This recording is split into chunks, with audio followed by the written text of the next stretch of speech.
The eyes of the world are centred on Buckingham Palace. Into the dull November morning, two greys draw the Irish stagecoach. Inside, Her Royal Highness Princess Elizabeth and her father.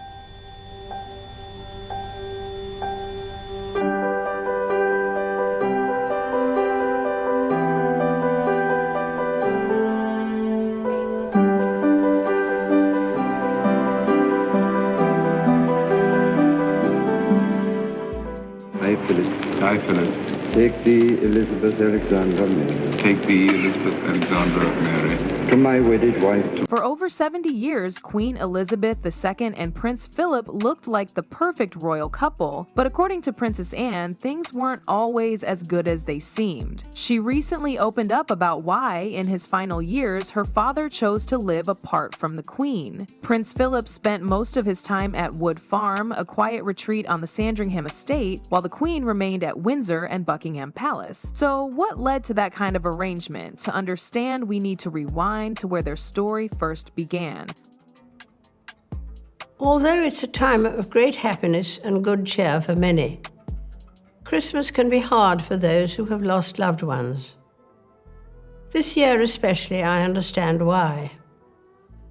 But for me, in the months since the death of my beloved Philip, I have drawn great comfort from the warmth and affection of the many tributes to his life and work, from around the country, the Commonwealth, and the world. Elizabeth first met Philip as a young teen. He was dashing, confident, and already serving in the Royal Navy. She was instantly drawn to him, and while most people saw a typical royal introduction, for Elizabeth it was something more. Their romance blossomed in the shadows of World War II. While Philip was navigating the chaos of battle on the seas, Elizabeth stayed loyal from a distance. Their letters back and forth were filled with warmth, humor, and hope, a lifeline for both of them during uncertain times. And despite the war, despite their different upbringings, they held on to each other. After the war, Philip asked King George VI for Elizabeth's hand in marriage. The king agreed, but with condition. Elizabeth had to wait until she turned 21. That didn't stop their bond. In fact, the wait only seemed to make them stronger. They finally married in 1947 in a grand ceremony at Westminster Abbey. It was a moment of joy in a country still recovering from war. Thousands lined the streets to see them, and the royal couple quickly became a symbol of youthful love. But even as the public adored them, things behind the scenes weren't quite as perfect. Philip had to give up a lot just to marry her. He renounced his Greek and Danish titles, converted religions, and became a British citizen. In return, he got a new name and a royal title. But it wasn't just his identity that changed, his entire future shifted. He was no longer a rising star in the Navy. He was now a royal husband, and that came with serious consequences. When Elizabeth ascended the throne, the fairy tale changed. Suddenly, Philip went from naval commander to royal consort, a role no one truly understood, not even him. Philip had been on track for a promising naval career. He was ambitious, disciplined, and deeply respected in the Navy. But all of that ended the moment Elizabeth became queen in 1952. Overnight, his entire purpose changed.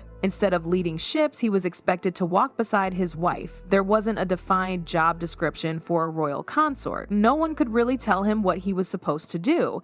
He didn't have executive power, couldn't sign off on decisions, and had to obey centuries-old protocols that left him with no real authority. At court, he struggled to find his place. The royal household, still clinging to old traditions, often treated him as an outsider. Some even questioned his background and foreign roots. He was constantly being reminded that he wasn't born into it. To make matters worse, Philip found himself surrounded by advisors and courtiers who had more say in decisions than he did. His suggestions were often dismissed, and though he was the queen's husband, he was expected to stay in the background. Philip was proud and strong-willed, and this new reality didn't sit well with him. He had sacrificed everything for this marriage, his name, his career, and his independence, and in return, he got a role that left him sidelined. He walked 2 steps behind her, gave up his dreams, and couldn't even pass on his name to his children, and that was only the beginning. One of the most humiliating blows came when it was decided that the royal children would not bear his last name. He had assumed that, like most families, their kids would carry his name, Mountbatten, but instead they were given the Windsor surname. Philip was furious. He said he was just a bloody amoeba, the only man in the country not allowed to pass on his own name. The symbolism wasn't lost on him.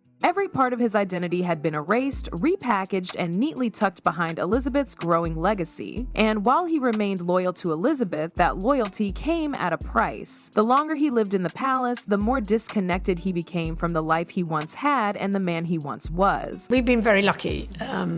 My mother was the Queen for a very long time. And although you kind of know that this might happen, you don't really think about it very much. Not least of all because the monarchy is about continuity. But I think for my brother, this is something he's been waiting for. And he's probably spent more time thinking about it.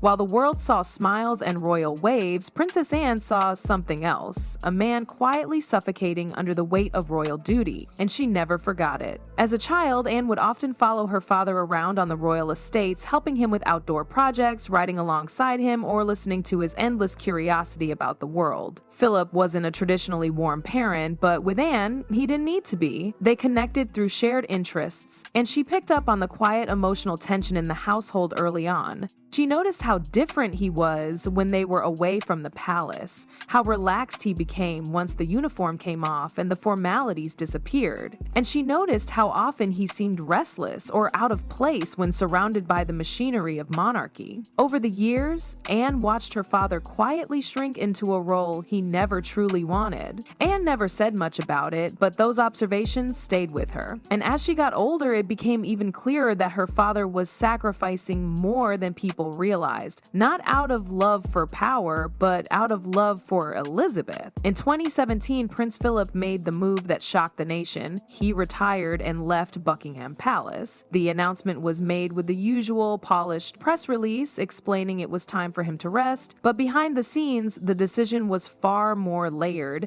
He didn't just retire, he moved, specifically to Wood Farm, a modest 5-bedroom house on the Sandringham Estate. He didn't choose a palace suite or an apartment in Windsor. He chose distance, quiet, and solitude. For the first time in decades, Philip no longer had to appear at state events, dress in military uniforms, or walk behind anyone. And more notably, he no longer had to live full-time under the same roof as the Queen. This wasn't a formal separation. The two were still married, still in contact, and still affectionate in their own way. But this move was different. It wasn't just about getting older, it was about breathing again. Anne, who visited him regularly, understood the decision. To her, it wasn't abandonment. It was a man finally reclaiming a part of himself that had been buried for far too long. For the first time in decades, Philip was free. No titles, no expectations, just a man living on his own terms. At Wood Farm, Philip kept a routine that had nothing to do with court calendars. He read books, painted watercolors, drove carriages, and managed small farm operations. He spent time with close staff and just a few visitors, no press, no photographers, no pressure. It was quiet, peaceful, and totally different from the world he had known since 1952. More than anything, Wood Farm gave him privacy.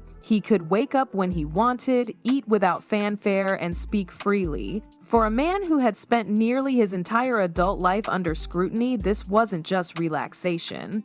It was recovery. He even decorated the house the way he liked. He handled a lot of the repairs himself and enjoyed doing things with his own hands again. It reminded him of his Navy days, when he had purpose, independence, and space to think. As for his marriage with the Queen, it shifted too. They still spent holidays together and shared a bond built on decades of partnership, but they had quietly come to an understanding. Philip needed this space, and Elizabeth respected that. Doesn't sound like a good idea from where I'm standing, I have to say. Sure it does I'm not. not quite sure what else we can do. In a rare moment of vulnerability, Princess Anne shared her father's quiet truth during a public tribute. She acknowledged that her father's decision to retire to Wood Farm wasn't just about slowing down. It was, in her words, a choice that gave him peace. She didn't describe it as abandonment or isolation. Instead, she framed it as her father reclaiming his independence. and explained that he had given decades of his life walking one step behind, showing up to events not for himself, but for the monarchy, and always making sure the spotlight was never on him. And once he had done his part, he quietly stepped back, not because he wanted to leave Elizabeth, but because he had nothing left to prove. Anne's insight gave the public a new lens. Her brothers, Charles, Andrew, and Edward, echoed similar feelings. Charles even said that his father was a towering presence who finally allowed himself to disappear into the background by choice, not by defeat. Edward pointed out that Philip had always been more comfortable out of the limelight and was happiest when left to his own routine. Even after Philip moved to Wood Farm, he and Elizabeth remained deeply connected. They spoke regularly, by phone, during visits, and during holidays. Their relationship had shifted, but the core of it stayed the same: mutual respect, shared history, and a quiet kind of love that didn't need to be spoken aloud to be understood. Those who were close to the couple described their bond as unshakable. They weren't the overly affectionate type in public, but there was an unspoken rhythm between them. When Elizabeth visited Sandringham, she would often stay nearby, and the time they spent together was personal, private, and away from cameras. In a way, this distance actually strengthened their connection. There was no more protocol, no more royal schedule, just two people who had spent a lifetime navigating a world that rarely gave them space to breathe, finally allowed to live on their own terms. When Prince Philip passed away in 2021, Queen Elizabeth was by his side. She had quietly made the trip to be with him at Windsor Castle just as the pandemic was unfolding, and when he was gone, her grief was real, not as a monarch, but as a wife. After more than 70 years together, she had lost her partner. Prince Philip didn't leave Queen Elizabeth because he stopped loving her. He left because, after a lifetime of duty, he simply wanted peace. But what do you guys think of Prince Philip's decision?